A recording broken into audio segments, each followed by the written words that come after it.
बैठक से पहले कांग्रेस प्रदेश अध्यक्ष राव नरेंद्र सिंह ने हरियाणा न्यूज से खास बातचीत की। उन्होंने क्या कुछ कहा, आप सुनिए।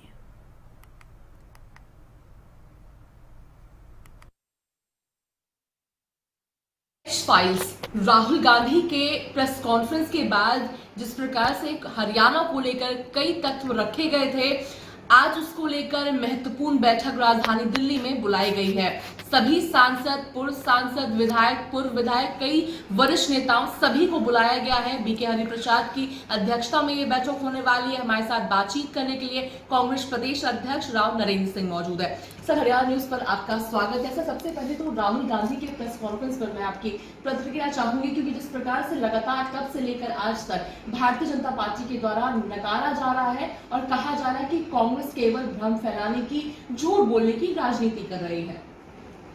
देखिए, 5 जनवरी को हमारे नेता श्री राहुल गांधी जी ने हरियाणा के बारे में जो विस्तार से चर्चा की, एक एक चीज़ खोल करके बताया गया किस तरह से भारतीय जनता पार्टी ने हरियाणा में कांग्रेस की बनती हुई सरकार को जो चोरी की है और वोट चोरी करके जो सरकार बनी है हरियाणा में, उसका खुलासा किया गया कि हरियाणा का 2 करोड़ मतदाता और उसके 25 लाख वोटर्स की हेराफेरी, हर 8वां वोटर फर्जी, डुप्लीकेट या डबल वाला था। बड़ी चीज़ें खोल के रखी गई सबके सामने। ये नहीं है कोई आज हरियाणा में चुनाव है या कोई राजनीतिक पार्टी को झूठा किसी पर आरोप लगाती है। कांग्रेस कभी ऐसी मंशा नहीं रही और हमारे नेता आदरणीय राहुल जी तो बहुत ही इस मामले में बड़े परिपक्व हैं, गंभीर हैं, जो सही बात को सही कहने में विश्वास रखते हैं। और आप खुद जानते हैं, इस बात से मीडिया से संबंध रखते हैं, चुनाव पे के बाद जो एग्जिट पोल आया तो हर एग्जिट पोल के अंदर 60 से अधिक सीटें, कई 61-62 कांग्रेस पार्टी की दिखाई गई थी। इसी तरह से जब काउंटिंग शुरू हुई तो उस काउंटिंग के अंदर भी 73 सीट्स पे 90 में से 73 सीटों के ऊपर कांग्रेस आगे थी। पोस्टल बैलेट्स जो शुरू में आए थे, तो इसलिए ये बात साबित थी कि सरकार हरियाणा में कांग्रेस की बनेगी। खुद भारतीय जनता पार्टी के नेता ये कहते थे अक्सर कि हरियाणा में राज कांग्रेस का बनेगा। तो ये सब चीज़ें आपके सामने, और जिस तरह मुख्यमंत्री जी ने रिजल्ट से पहले, काउंटिंग से पहले बड़े आत्मविश्वास से कहा कि हमने सारी व्यवस्थाएं पूर्ण कर ली है और हम राज बनाएंगे, तो ये सब चीज़ें साबित करती है कहीं ना कहीं इसमें गड़बड़ थी, मिली भगत थी और इस सरकार चोरी के द्वारा बनेगी सरकार।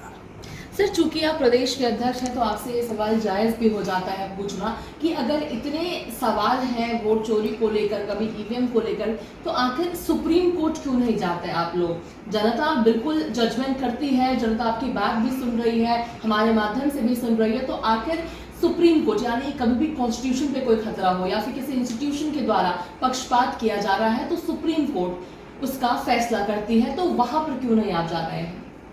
ये देखिए, ऐसा है, हमारा उद्देश्य जनता को जागरूक करना है कि नौजवान हरियाणा का खुद फैसला करे, देश का नौजवान खुद फैसला करे क्या ये सिस्टम ठीक है, क्या चुनाव आयोग जो कर रहा है क्या वो निष्पक्षता से कर रहा है। बल्कि मैं कहूँगा चुनाव आयोग भाजपा की बी टीम बन गया है, जो लोकतंत्र के लिए बहुत बड़ा खतरा है, संविधान का सीधा सीधा उल्लंघन है। तो ये चीज़ें हम जनता में जरूर कहना चाहते हैं, जनता को संदेश देना चाहते हैं ताकि आगे जागरूक रहे। जैसे अभी बिहार के अंदर आपके सामने SIR के मुद्दे पर 65 लाख वोट काटे गए। हमारे नेता राहुल जी वहाँ पहुँचे, तेजस्वी जी और तमाम महागठबंधन के नेता थे, हजारों लोग सड़कों पे आए, विरोध किया उस चीज़ का कि आप जानबूझ करके जाति के नाम पे, धर्म के नाम पे आप लोग काटना चाहते हो वोटों को। वो चीज़ गलत है, वो लोकतंत्र के लिए अच्छी बात नहीं है। तो अब की बार आप देखना, बिहार के अंदर भी मेरा पूरा विश्वास है, जिस तरफ से पोलिंग ज़्यादा हुई है, परसेंटेज 65 के आसपास आया है, तो हमारा पूरा विश्वास है कि बिहार में लोग परिवर्तन चाहते हैं और महागठबंधन में सरकार हमारी तेजस्वी के नेतृत्व में, कांग्रेस के नेतृत्व में सरकार हमारी बनेगी। चलिए सर, एक सवाल आज की बैठक को लेकर भी कर लिया जाए, चूंकि महत्वपूर्ण बैठक बुलाई गई है, तमाम जितने भी विधायक सांसद सभी दिल्ली में मौजूद हैं, 3 बजे बैठक होने वाली है। क्या रणनीति रहेगी बैठक की? क्योंकि तमाम खुलासे तो आप लोगों के द्वारा जिस तरीके से दावा किया जा रहा है राहुल गांधी के द्वारा, जिसके बाद से आप लोगों के द्वारा प्रेस कॉन्फ्रेंस की गई, तमाम खुलासे कर दिए गए हैं। अब आगे की रणनीति क्या रहेगी? क्या उन रणनीतियों को इस बैठक में चर्चा का विषय रहने वाला है?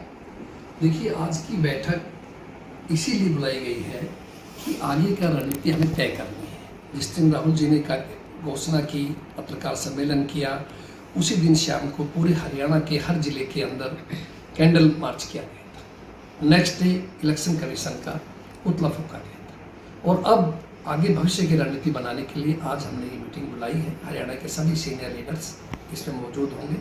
हमारे प्रभारी हरियाणा के श्री वी के प्रसाद जी, से प्रभारी भी हमारे दोनों, और तमाम नेतागण जो हरियाणा कांग्रेस के सीनियर लीडर्स हैं, सभी आकर के इस मीटिंग में अपना विचार भी रखेंगे और भविष्य की रणनीति हम लोग बैठ के बनाएंगे कि किस प्रकार से हमें आगे कार्यक्रम रखना है, किस प्रकार से जो राहुल जी ने संदेश दिया है लोकतंत्र की रक्षा का, हरियाणा की रक्षा का, वो हम संदेश गांव-गांव तक, विधानसभा लेवल तक, जिला लेवल तक हम पहुंचा सकें, ताकि हर व्यक्ति को ये पता लग सके कि हाँ, हमारे साथ गैर इंसाफ हुआ है, लोकतंत्र की एक तरह से हत्या हुई है, संविधान का अपमान हुआ है, ताकि जनता में संदेश जा सके और भविष्य के अंदर जनता और जागरूक होकर के मजबूती से लोकतंत्र की रक्षा कर सके। सर, एक आखिरी सवाल संगठन को लेकर कर लिया जाए। क्या इस बैठक में संगठन को लेकर भी चर्चा होती हुई नजर आएगी? क्योंकि जब भी बात कांग्रेस हरियाणा की आती है, मुख्य रूप से गुटबाजी कुछ ज्यादा ही प्रबल होती हुई नजर आती है, ऐसा बीजेपी के द्वारा आरोप लगाया जाता है, अन्य पार्टियों के द्वारा आरोप लगाया जाता है। अब चूंकि प्रदेश अध्यक्ष का कार्यभार आपको दिया गया है, इस विश्वास के साथ कि गुटबाजी पूरी तरीके से हरियाणा में समाप्त हो जाएगी, विलीन हो जाएगी, क्योंकि बीजेपी के जब नेता के द्वारा प्रेस कॉन्फ्रेंस किया गया किरण रिजिजू के द्वारा, तो उनके द्वारा भी ये बात कही गई थी आपका नाम लेते हुए। देखिए, संगठन के कार्य के लिए अक्सर ये महसूस करते थे हम लोग भी, और मीडिया भी कहता था कि कांग्रेस अपना संगठन नहीं खड़ा कर पाई, उसकी वजह से हमें नुकसान भी होता था। हम आभारी हैं हमारे नेता आदरणीय खड़गे जी, आदरणीय राहुल जी के, कि उन्होंने इस संगठन सर्जन अभियान के तहत ये प्रक्रिया शुरू की, और हरियाणा में एक लंबे समय के बाद, लगभग 11 साल के बाद में जिला अध्यक्षों की नियुक्ति हुई है, और उसके बाद में पीसीसी सीएलपी का नियुक्ति हुई है, और अब संगठन तेजी से दौड़ना शुरू हुआ है। अब हम जिला स्तर पर कार्यकारिणी बनाएंगे, प्रदेश स्तर पर बनाएंगे, नीचे ब्लॉक लेवल पे बनाएंगे, और बूथ लेवल तक हम लोग अपनी कमेटियां खड़ी करेंगे, ताकि एक मजबूत संगठन हम खड़ा कर सकें। धन्यवाद हमसे बातचीत करने के लिए। तो बैठक से पहले कांग्रेस के प्रदेश अध्यक्ष राव नरेंद्र सिंह ने एक्सक्लूसिवली हरियाणा न्यूज से बात की और क्या रणनीति रहने वाली है, बैठक की तमाम मुद्दों को लेकर खास बातचीत की है हरियाणा न्यूज से। दिल्ली से कैमरा पर्सन मनीष के साथ अपराजिता श्री, हरियाणा न्यूज।